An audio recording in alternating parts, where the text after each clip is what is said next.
Before diving into the intriguing world of Dexter Original Sin, a friendly reminder to subscribe to the channel and hit that like button would be greatly appreciated. Have you ever found yourself questioning the logic behind a beloved series? And as fans of crime dramas, we often grapple with the inconsistencies that arise in our favorite shows. Dexter Original Sin is no exception, leaving viewers scratching their heads over several puzzling elements. The return of Dexter Morgan after a decade was a bittersweet moment. While it was thrilling to see him back, the show seemed to struggle with its identity. Set in 1991, this prequel explores Dexter's formative years, showcasing how he began to navigate his dark urges. Patrick Gibson portrays a young Dexter who initially tries to suppress his instincts through medication, but ultimately finds himself drawn to a paid internship at Miami Metro.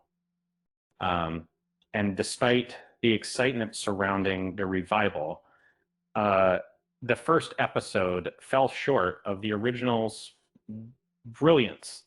The nostalgia was palpable, yet it felt like the show was trying too hard to recapture the magic of its predecessor without fully succeeding. One of the most glaring contradictions arises right at the start. The series attempts to rewrite the ending of Dexter New Blood, where Dexter meets a tragic fate at the hands of his son, Harrison. Miraculously, Original Sin keeps him alive after a gunshot wound, stretching the limits of believability. This twist raises eyebrows and leaves fans questioning the show's commitment to realism. And as the story unfolds, viewers are treated to surreal memories that Dexter recalls while in the hospital. These flashbacks include moments from his early life that seem implausible for him to remember, especially considering the trauma he endured. And it's a stretch to believe he could vividly recall his own birth, adding to the confusion before he be beast. Fans were also excited to see Sarah Michelle Gellar return to the screen as Tanya Martin, the head of forensics. However, her role is disappointingly limited, appearing only briefly in the first episode. And Gellar's character deserves more screen time, especially given her iconic status from Buffy the Vampire Slayer. Harry Morgan, Dexter's father, is another character whose presence raises questions. Although he serves as Dexter's moral compass, his limited lifespan in the prequel restricts character development. The series struggles to explore Harry's influence on Dexter when viewers already know his fate. The plot twist regarding Harry's past adds another layer of complexity.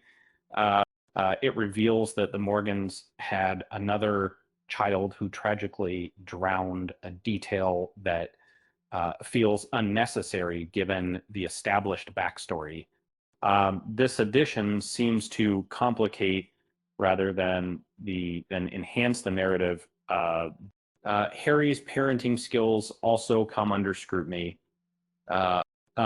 His decision to allow his daughter Deb to attend a college party with Dexter raises eyebrows. The lack of supervision leads to chaos, highlighting the questionable judgment of a father who should know better. As the series progresses, Dexter's first kill is revisited, echoing a storyline from the original series. repetition. This repetition feels redundant, and fails to add depth to the plot. Instead, it serves as a nostalgic nod that doesn't contribute meaningfully to the character's development. In a city as vast as Miami, uh, it's hard to believe that only one homicide team exists. The familiar faces from the original series appear unchanged, which strains credibility. Characters like Mosca and Batista seem to have remained stagnant over the years, which is unlikely in real life. Moreover, the idea that Dexter would spend his entire adult life at Miami Metro feels unrealistic. Serial killers are typically transient, and Dexter's prolonged stay in one place contradicts the nature of his character. His connection to the location is rooted in his father's legacy, but it seems unlikely he would remain there indefinitely. Lastly, Dexter's sudden change in appearance is distracting.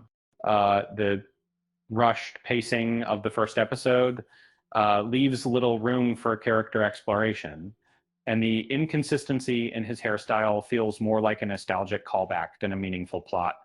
But while he does have how different point together as a floating, most of them been perceived.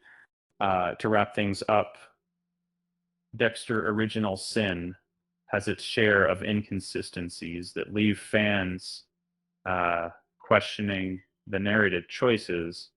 But hey, if Dexter can survive a gunshot, maybe he can also survive a few plot holes.